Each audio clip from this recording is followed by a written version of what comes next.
लोकसभा चुनाव को लेकर सभी पार्टियां दमखम के साथ तैयारी में जुट चुकी है। जिस तरह से राजस्थान में लोकसभा में भी तैयारियां दमखम के साथ देखने को मिल रही है। बीजेपी, कांग्रेस और दूसरी पार्टियां वह भी कहीं न कहीं अपना पूरी तरह से जोर लगा रही है। जिस तरह से 25 सीटें राजस्थान में है, ऐसे में 25 सीटों पर बीजेपी और कांग्रेस पूरी तरह से दमखम जुटाने में लगी है। पहले हम बात करेंगे और कहें तो मेवाड़ संभाग की चित्तौड़गढ़ लोकसभा, जहां पर बीजेपी कांग्रेस के कई सांसद हैं जिन्होंने राज किया है। कई सांसद बीजेपी कांग्रेस से रहे।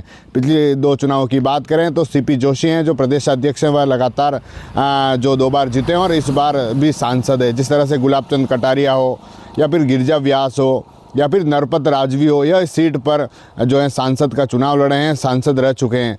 तमाम जो बड़े चेहरे हैं जिनका नाम देखा जाता है और जो अभी जो वर्तमान में सांसद है सीपी जोशी प्रदेश अध्यक्ष हैं और वह सांसद है। तो कहीं न कहीं कहें तो चित्तौड़ में भी इस बार का बड़ा घमासान है, क्योंकि कांग्रेस के पास ऐसा कोई बड़ा चेहरा नहीं। हालांकि उदयलाल आंजना का जो नाम है वह सामने देखने को मिल रहा है, लेकिन जिस तरह से जो चित्तौड़गढ़ की 5 सीटें उसमें चित्तौड़गढ़ लोकसभा में आती है, उसके बाद उदयपुर की 2 मावली और वल्लभनगर है वह चित्तौड़गढ़ सीट में आती है। साथ ही प्रतापगढ़ वह जो सीट है वह भी उसमें देखने को मिलती है। कुल 8 विधानसभा है जो चित्तौड़ जो लोकसभा है उसमें आती है। तो कहीं न कहीं अब घमासान है, क्योंकि चित्तौड़गढ़ की 4 विधानसभा हैं वह भाजपा के पास है और एक सीट जो सबसे वोट सीट मानी जाती है चित्तौड़गढ़ की, जहां पर चंद्रभान सिंह आक्या हैं। खुद एक बड़ी टक्कर जो है भाजपा के लिए रहने वाली, एक बड़ी चुनौती है जो भाजपा के लिए रहने वाली है, क्योंकि जिस तरह से देखने को मिला है विधानसभा चुनाव में चंद्रभान सिंह आक्या कहीं एक बड़ा गेम जिस तरह से देखने को मिला था, निर्दलीय चुनाव लड़े, भाजपा के खिलाफ खड़े हुए और एक कड़ा वर्चस्व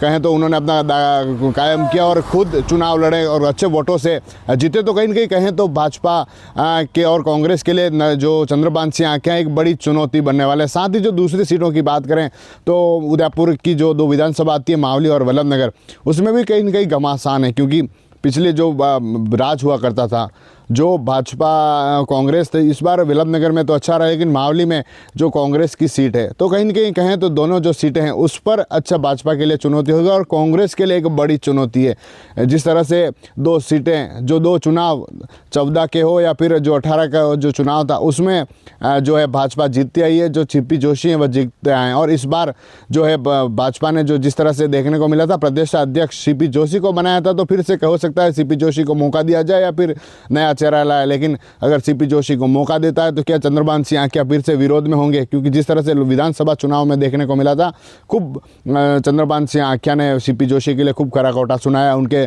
सीपी जोशी के घर के बाहर पत्थरबाजी भी की गई और ऐसे कई घटनाएं जो सामने सीपी जोशी के विरोध में नारे लगे। तो अब क्या होगा, जो सीट है सीपी जोशी की चित्तौड़गढ़ सीट, उस सीट पर चंद्रभान सिंह आक्या और चुनौती कहीं न कहीं चंद्रभान सिंह आक्या दे सकते हैं। क्या चंद्रभान सिंह आक्या को फिर से भाजपा समझाने की कोशिश करेगी, क्या फिर से उनको साथ में लिया जाएगा? ये तमाम जो बातें हैं जो लोगों के जहन में आती है उस पर भी जो है पार्टियां विचार कर रही है। और जो दूसरी सीटें हैं प्रतापगढ़ की सीट आती है उस पर भी कहीं न कहीं कड़ा टक्कर, कड़ा मुकाबला इन पर हो सकता है। कुल 8 विधानसभाएं हैं जो चित्तौड़गढ़ लोकसभा में आती है, जिसमें से जो है 4 चित्तौड़ की भाजपा के पास है और एक जो प्रतापगढ़ है वह भाजपा के पास है और एक वल्लभनगर वह भाजपा के पास है और 2 सीटें हैं, एक निर्दलीय है और एक कांग्रेस के पास है। तो कहीं न कहीं हो सकता है उसमें भी जो है सीटें भाजपा रहें या फिर कांग्रेस के लिए कड़ी टक्कर देखने को मिले। TV9 के लिए राजेश डांगी।